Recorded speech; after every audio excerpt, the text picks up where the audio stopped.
G'day, Justin Hogg from Right Source here, talking not-for-profits and doing a bit on structures and some of the implications there. We've done a couple of videos on different structures in the not-for-profit space, and we can talk about where not-for-profits and for-profits work side by side. Today, I wanted to talk about a specific structure where you have a subsidiary, a not-for-profit subsidiary. So you are a not-for-profit and you have a subsidiary as a not-for-profit as well. Now, how does that happen? Well, there's a couple of ways, or a few ways this can happen, where as a not-for-profit, you end up with another company that is a subsidiary to yours that is also not-for-profit. Now, the first way it can happen is through mergers. So quite often where there is two not-for-profits come together, rather than there being a gifting of assets, they can be just the fact that they take control. And I think that's the implication here is a subsidiary doesn't need to be ownership. Technically what a subsidiary is, in a lot of instances, is talking about control. So where one entity controls another entity. So in a merger situation where one entity is in financial trouble or they just want to pull together and pool their resources, a way of doing a merger is that effectively one not-for-profit becomes a sole member of another not-for-profit, and that way has full control and they be able to act together. The other way this can happen is sort of the opposite, is that where a not-for-profit is looking to set up another not-for-profit to eventually stand on its own, is they set it up as a subsidiary. So you set up it as you're the sole member of this new not-for-profit you set up, and you'll help it grow, and then once it's ready to leave the nest, then you'll let other members come on and you'll let go control and it will become its own not-for-profit. And the third way you can have a subsidiary is if you just want to have, in some instances, an entity set up specifically to deal with a specific part of your purpose. So where you've got where you've got a purpose, but then you've got either something specific in a geographical space or technical space that you want an entity to dive into deeper. Sometimes they set up a separate entity to do that, both from a risk point of view, from a board point of view, and that's what we'll get into. So there's three ways it can happen. Now, what are the implications of having a subsidiary?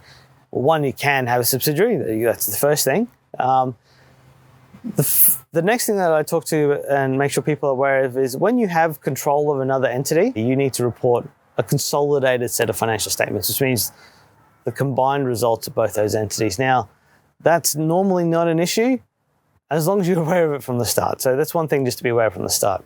The next thing with having a subsidiary not-for-profit is a question about the board makeup. Now, do you have the same directors on both boards? Or do you have a subset of directors on the subsidiary board?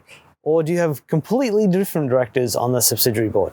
Now, that'll depend on why it's there. Like if you're merging and bringing entities together, you're probably going to have boards that are relatively common, if not the same board structure.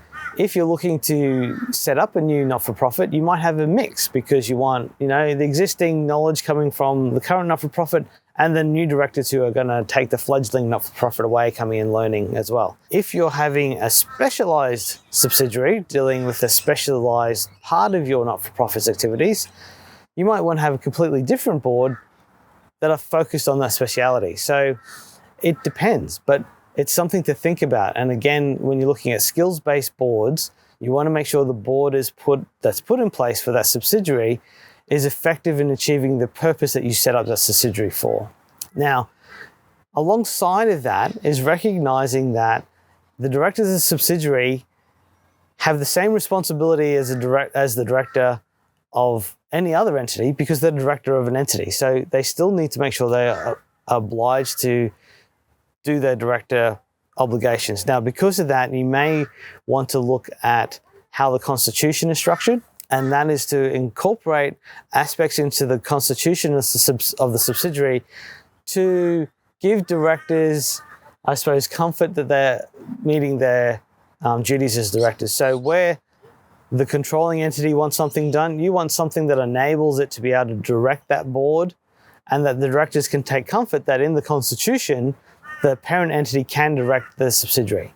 Other things you might want to think of in a constitutional point of view is how other members are appointed. Again, depending on why the subsidiary is set up, you might want to restrict members being appointed, or you might want to have the process in there for future members being appointed, but you want to be clear on that.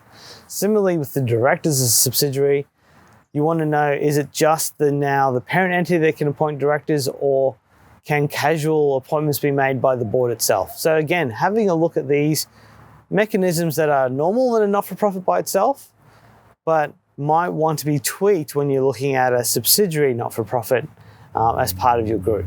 Then the last part is how the governance of this group of entities is going to work, these two entities. Now, the governance is more not the constitution, not the director's duties, not what you're required to do from a compliance point of view, but how's it going to work? So one of the first questions is, well, from an overhead or corporate expenditure point of view, so back office, HR, IT, finance, is that all being done by one entity? Like, is the parent doing that for both entities, or is that not the plan? Like, what is the plan for that? How is that going to work? Similarly, when you look at things like setting strategy, is the parent entity setting strategy for the whole group, or are you actually wanting the other board to set the strategy as well? Or how do they do that? Similarly with the CEO, is the CEO for the parent, the CEO for the subsidiary, or are you having separate employment structures there or corporate structures there? So how the entities are going to work and engage is important to understand from the start, have a concept of how that's going to work and document how that's going to work.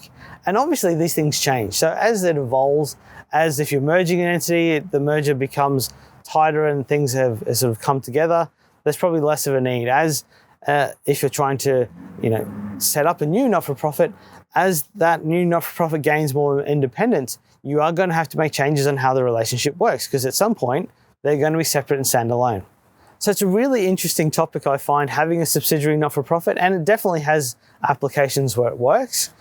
And it's just some considerations you need to take into account when going through that process, or when you become part of a board that has one of these subsidiary not-for-profits. So I hope you enjoyed that video today on not-for-profit subsidiaries, and you can check out our YouTube video where we've got a lot of other videos on governance and not-for-profits and other structure challenges or opportunities you might have in not-for-profit space. So I appreciate your time today. Thanks for watching the video. It's been Justin Hogg from RightSource.